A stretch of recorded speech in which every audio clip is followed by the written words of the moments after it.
আপনারা অনেকেই সারা জীবন গরিব হয়েই থাকেন। ধনী হতে পারেন না। কেন পারেন না জানেন? আপনাদের দোষে। আজকে আমি আপনাদের সাথে এমন একটা বিষয় নিয়ে শেয়ার করব যে আপনারা খুব সহজেই কিভাবে ধনী হতে পারেন। ১ম এই আপনি যদি ধনী হতে চান, আপনি যত টাকা ইনকাম করেন, আপনি মাসে ৫,০০০ হোক, ৫০,০০০ হোক আর ৳২,০০,০০০ হোক। যে টাকা ইনকাম করবেন সে টাকা ১ম এ আপনাকে ৪ টা ভাগ করতে হবে।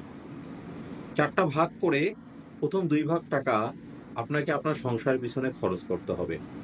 আর ১ ভাগ টাকা আপনার খুব বিশেষ প্রয়োজন না হলে হাত দিবেন না।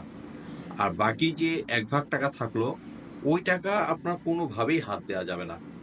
আপনি যদি আপনার বেতনের টাকা এইভাবে ভাগ করে রাখেন, আপনি বিশ্বাস করেন আপনি কখনোই আর্থিক সংকটে পড়বেন না। আপনাকে কখনো কারোর কাছে ধার করতে হবে না, কারোর কাছে হাত পাততে হবে না।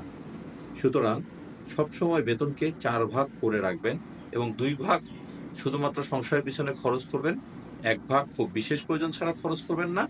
আর আরেক ভাগ একদমই হাত দেওয়া যাবে না। এই সূত্র মেনে চলুন।